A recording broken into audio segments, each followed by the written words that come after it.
President Trump is changing the 2026 midterm battlefield. Now, I know you've probably heard people say President Trump plays 4D chess. Some call it 3D, 5D, 6D. I don't really care what you call it. Here's what I know. President Trump has always been playing a different game than the people that are trying to beat him. The media sees the headline. And while they're all looking that way, Trump is usually working on next month's battlefield. Now, I've spent enough time around President Trump to recognize certain patterns in his behaviors and the way he operates. He creates leverage. He forces his opponents to react. And he rarely makes one move for only one reason. When everybody else is focused on what Trump just did, he's thinking about what the next move will do and what it'll make his opponents do next. And that is what I believe we're watching right now. Because over the last several days, the president has made a series of moves involving Election Assistance Commission, the Department of Justice, federal funding, the Save America Act, and state election officials. And the media is covering every one of these as a separate controversy. But I don't believe they're separate. I believe they're all changing the same battlefield. And you may think you recognize it, folks, but I'm going to tell you, unless you know the president, okay, personally, like I do, you may look at these stories and think you see the plan, or you may look at it and see chaos. But I see leverage. I see pressure. And I see a president forcing the entire country to fight over election integrity before the first ballot of 2026 midterms is ever cast. Now, I want to show you what he's doing. Okay, the first move involves an agency that most Americans have probably never heard of, the United States Election Assistance Commission. Now, this is not the Federal Election Commission, okay? The Federal Election Commission deals primarily with campaign finance laws. The Election Assistance Commission, or the EAC, deals with the machinery and administration of elections. Okay, they develop guidance for election officials. They certify the voting systems. They help distribute the election security grants, and they play an important role in the standards that states use to conduct their elections. Now, it's not a large agency. It doesn't generate a lot of headlines. But behind the scenes, it matters. And President Trump just fired the commission's 2 remaining Democratic members. And the lone Republican, they resigned. And that's left the commission with no sitting commissioners. Not one. Now, the professional staff can continue performing certain routine responsibilities, but without commissioners, the agency can't approve any new policies or voting systems. And really, no standards. So you have to ask yourself, why would President Trump deliberately leave the commission without leadership just months before the midterms? And that's the question that pretty much nobody in the media is asking seriously. Now, according to some reports, Trump's administration has been frustrated with the commission for months, and I believe that to be true. They think the agency was moving too slowly, specifically on updating voting system guidelines and implementing the proof of citizenship priorities. The administration had reportedly even explored ways to bypass the commission altogether because they were dragging their feet. So this wasn't some emotional decision that the president made after watching television yesterday morning. This had been building. And in my opinion, removing these commissioners accomplishes more than one goal. It gets 2. First, it stops the existing commissioners from advancing policies that the president and his administration don't support. But remember, they have a mandate from the American people. And second, it gives the president the opportunity to decide what happens next. Who gets nominated? What standards are they going to support? Will the Senate confirm them? And will Democrats now be forced to publicly defend the commission's previous direction? And that's the leverage. But emptying the commission is only the first move. The second move that he made is a lot more aggressive. President Trump's DOJ sent letters to election officials in all 50 states and the District of Columbia. These letters warned officials that they could potentially face criminal prosecution if they knowingly allowed non-citizens to remain registered or participate in federal elections. The administration has also been demanding voter registration information from all states, and several have refused. So the DOJ has taken them to court. And in multiple cases, judges have rejected or limited the administration's demands. But you can't miss what's happening here. The DOJ is forcing every state to respond. Every governor, every secretary of state, every election board, every attorney general, they all now have to decide whether they're going to cooperate with the Trump administration, fight in court, or publicly explain why they believe their current procedures are sufficient. That means President Trump is no longer allowing election administration to remain quiet. They're not going to be able to hide like this is some secret state level issue. He's turning this into a political confrontation nationally, and every response gives him something. See, when a Republican state cooperates, Trump can point to it as an example. When a Democratic state refuses, Trump can say they're resisting election security measures and the will of the people. And when the issue goes to court, well, Trump creates a legal case that can eventually move before judges who can define the limits of federal power over elections. They see a letter. President Trump sees a reaction. They see a lawsuit. He sees a possibility of a precedent.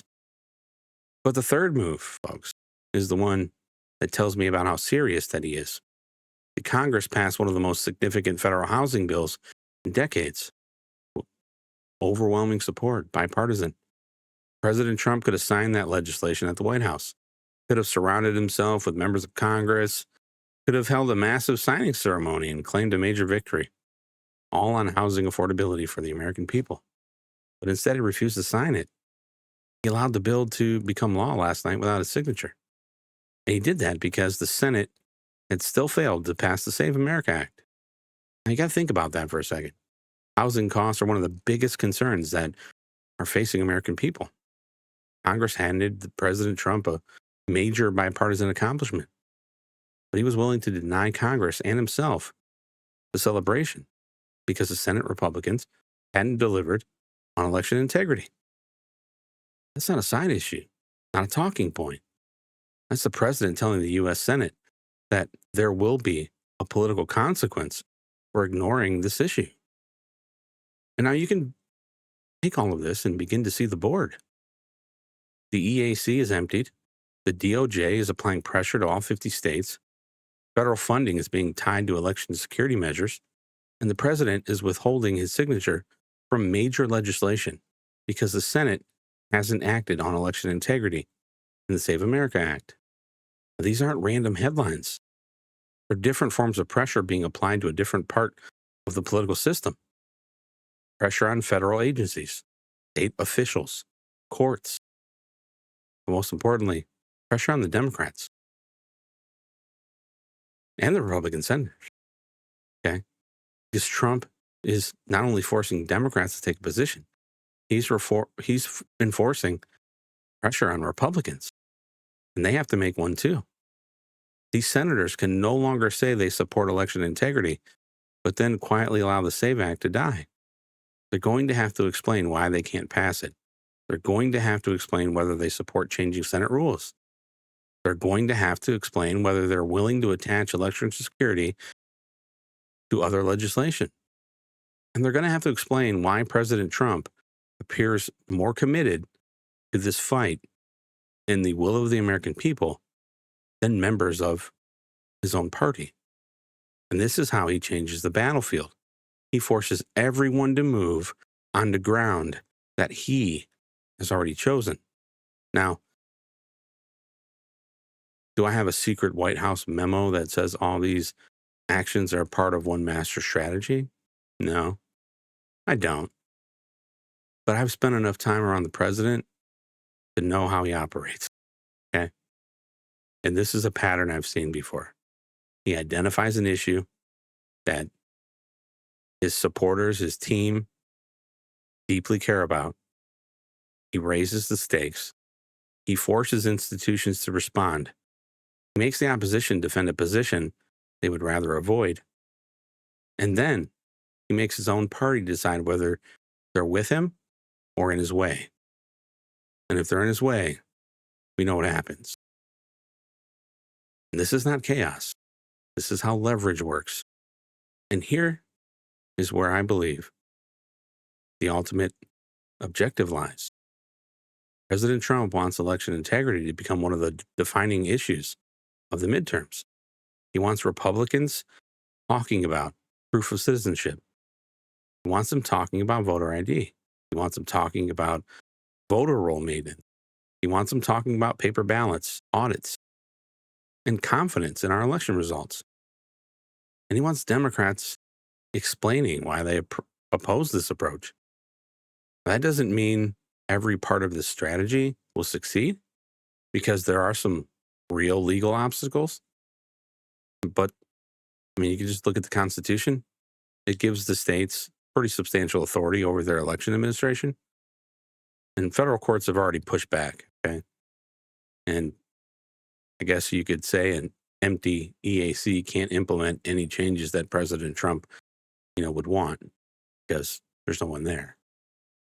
But if the administration continues, or let's just say they overreach, Democrats will argue that Trump is trying to seize federal control.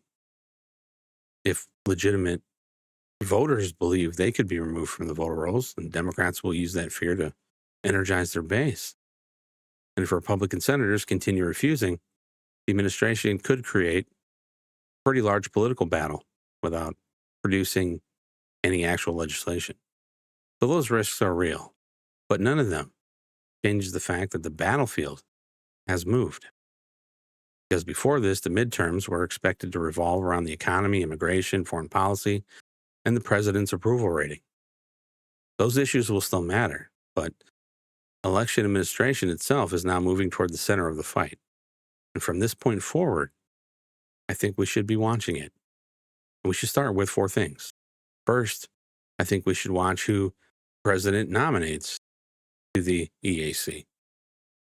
Okay, because those nominations will tell us exactly what direction he wants the agency to move. Second, we should watch the lawsuits that are happening between the DOJ and the states. Those decisions could define how much authority the federal government has to demand voter information and enforce these election laws. Third, we should watch federal funding. The administration is already connecting Homeland Security, FEMA, and many other grants to these security requirements. And that gives the president another pressure point outside of Congress. And fourth, we have to watch the Republican Senate, because the president has now made it clear that failing to pass the Save America Act will carry consequences. The question is whether Senate Republicans will respond, or whether Trump begins publicly identifying these members who are standing in the way. That is when this fight could become extremely uncomfortable, specifically for the Republican establishment. Because the real story here is not simply that President Trump fired 2 commissioners or sent the letters to from the DOJ. Not simply that he refused to sign the housing bill. The real story is what happens when you put those moves together. President Trump is using federal agencies, lawsuits, funding legislation, and public pressure to force election integrity into the center of the 2026 midterms. And the media is still staring at the move that he made yesterday.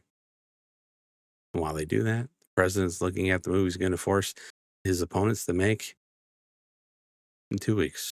That's how he operates. And that's why I believe he's changing the 2026 midterm battlefield. So let me know what you think in the comments.